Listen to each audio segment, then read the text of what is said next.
धान का कटोरा कहे जाने वाले बक्सर जिले में किसानों के धान की खरीदारी नहीं होने को लेकर अब जिले के दो दिग्गज कांग्रेस के विधायकों द्वारा आंदोलन शुरू किया जा रहा है।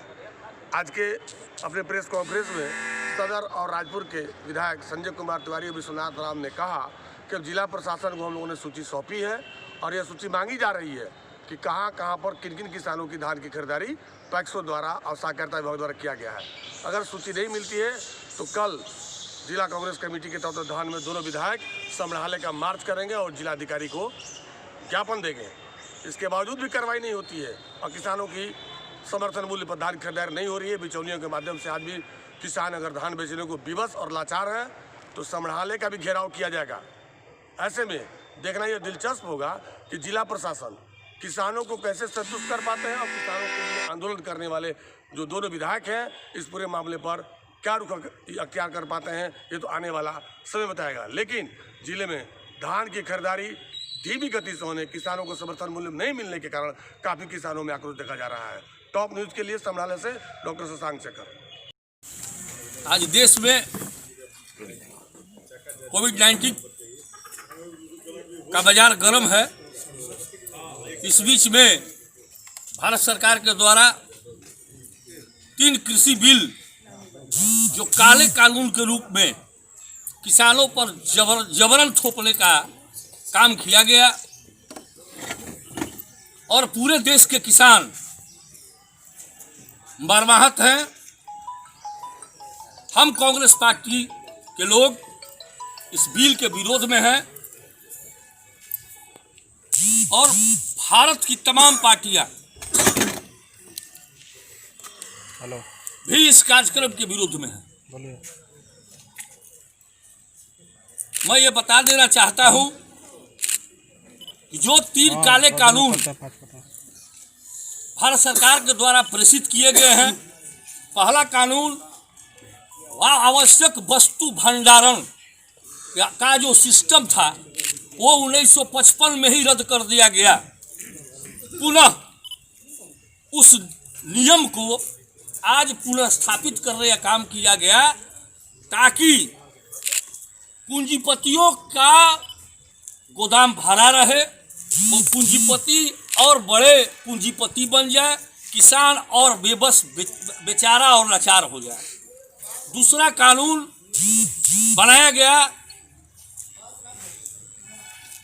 बोने के पहले उसका मिनिमम प्राइस रेट किसानों को दे करके पार्ले जी लेस कंपनी आलू का चिप्स बनाती है, पार्ले जी बिस्किट बनाती है, लाखों मीट्रिक टन गेहूं, लाखों मीट्रिक टन आलू को बोने के पहले वो पैसा दे देती है बोने के लिए और जब फसल रेडी होता है तो वो उसको खरीदने का काम करेगी। लेकिन विडंबना ये है कि उसकी मध्यस्थता कौन करेगा? क्या गारंटी भारत सरकार दे रही है कि अगर पार्ले जी लेस कंपनी उस अनुबंध पर 26 रुपये क्विंटल के दर में लेती है और अगर दाम 15 रुपये क्विंटल हो जाता है तो कंपनी अगर भाग जाती है तो उसकी सीधे जिम्मेवार कौन होगा? तो सीधे और सीधे किसान को उल्लू बनाने का काम किया जा रहा है। तीसरा है एमएसपी। एमएसपी तो भारत की सरकार चाहे वो कोई किसी की सरकार रही हो, न्यूनतम समर्थन मूल्य किसी की सरकार हो वो मिलती है।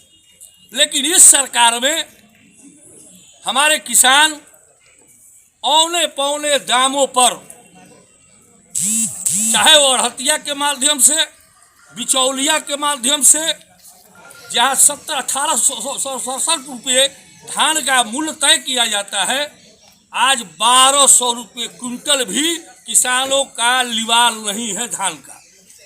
और भारत की सरकार द्वारा दो तरफा नीति जो अपनाई जा रही है, एक तरफ भारत की सरकार कहती है, राज्य की सरकार कहती है कि हमारा एसएफसी, हमारा पैक्स धानों की खरीद करता है, मैं यहाँ के जिलाधिकारी और भारत सरकार के कृषि मंत्री और माननीय मुख्यमंत्री बिहार सरकार से ये मांग करता हूँ कि क्या बिहार के और बिहार के खासकर बक्सर में हमारे किन किन पंचायतों में धान का खरीद हो रहा है, इसका ब्यौरा कल दिनांक 22/12 को हम दो नेता विश्वनाथ राम विधायक राजपुर, संजय कुमार तिवारी के नेतृत्व में किसानों का एक विशाल धरना रामलीला मंच पर हम लोग करेंगे और उसके बाद हम सभी मांग करेंगे जिलाधिकारी महोदय से और बीसीओ और डीओ से कि किन किन पंचायतों में धान की खरीद हो रही है। इसके बाद अगर नहीं हो रही है तो हम लोगों का अगला कार्यक्रम पुनः तय होगा और हम लोग जिला कलेक्ट्रेट को घेरने का काम करेंगे। इसके बाद हमारे किसान भाइयों के द्वारा प्रस्तावित जो भी काम होगा वो सब कामों को पुनः ये 2 कार्यक्रम के बाद हम लोग करने जा रहे हैं। डिप्टी सीएम ने अपने कार्यक्रम और किए कराए अपने झूठ को दबाने के लिए ऐसा कार्यक्रम का आयोजन किया जा रहा है और किसानों को गुमराह किया जा रहा है। मैं बता दूं कि किसान प्रबुद्ध हो चुके हैं, किसान बेबस और लाचार तो जरूर हैं, लेकिन किसान जागरूक हो चुके हैं कि उनका हक क्या है। उसका ताजा उदाहरण दिल्ली के बॉर्डरों पर देखने को मिल रहा है और ऐसी भारत सरकार की दोगली नीति रही तो आने वाले समय में बिहार के और पूर्वांचल के किसान भी रोड को चक्का जाम करने का काम करेंगे। स्वास्थ्य राज्य मंत्री आदरणीय अश्विनी चौबे जी मानसिक संतुलन खो बैठे हैं और वो हो सकता है कि उनको रांची हॉस्पिटल मेंटल हॉस्पिटल में भी एडमिट कराया जा सकता है आने वाले समयों में। जिला प्रशासन या बिहार सरकार कह रही है किसानों का धान क्रय हो रहा है, क्या सच्चाई है? आप उस क्षेत्र के प्रतिनिधित्व करते हैं राजपुर का। देखिए, मेरा क्षेत्र किसान पर ही निर्भर है। अभी मैं जिला अधिकारी से मिल के आया हूँ, किसानों की समस्या को लेकर ही मिल के आया हूँ। मेरे पास जो उनको आवेदन दिया है उस आवेदन में जो सारे तथ्य अंकित हैं वो केवल किसानों की समस्या को लेकर अंकित हैं। रही बात धान की खरीदारी की, धान की खरीदारी का गोदाम लोग फुल कर दिया, टैक्स हाथ खड़ा कर दिया। कहाँ धान की खरीद हो रही है? धान की खरीद होती तो किसान के खलिहान में धान नहीं होते। जो किसान के खलिहान में धान पड़े हैं आप जाके देख सकते हैं। ठीक है, उन्होंने स्पष्ट रूप से कहा कि किसानों का नाम अंकित करिए, कोई टैक्स नहीं ले रहा है। ये मैंने बहुत सारी बातें उन्होंने मुझसे कही, लेकिन मैंने कहा कि अपने यंत्र से आप पता करिए। आपका निर्देश है कि कोई धान की नमी का बहाना नहीं चलेगा, लेकिन मैंने अपने किसानों से पता किया है कि पर क्विंटल पे 3 केजी धान एक्स्ट्रा लेते हैं। वो 3 केजी धान कौन लेता है? वो किसके खाते में जाता है? आखिर वो टैक्स 3 केजी धान लेता ही क्यों है? जब धान में नमी का कोई, मेरे क्षेत्र जहाँ तक है, मैं अपने क्षेत्र की बात करता हूँ, मेरे क्षेत्र में धान की कोई नमी नहीं है। 1.5 महीने बाद धान कटने के बाद धान की नमी नहीं रह जाती।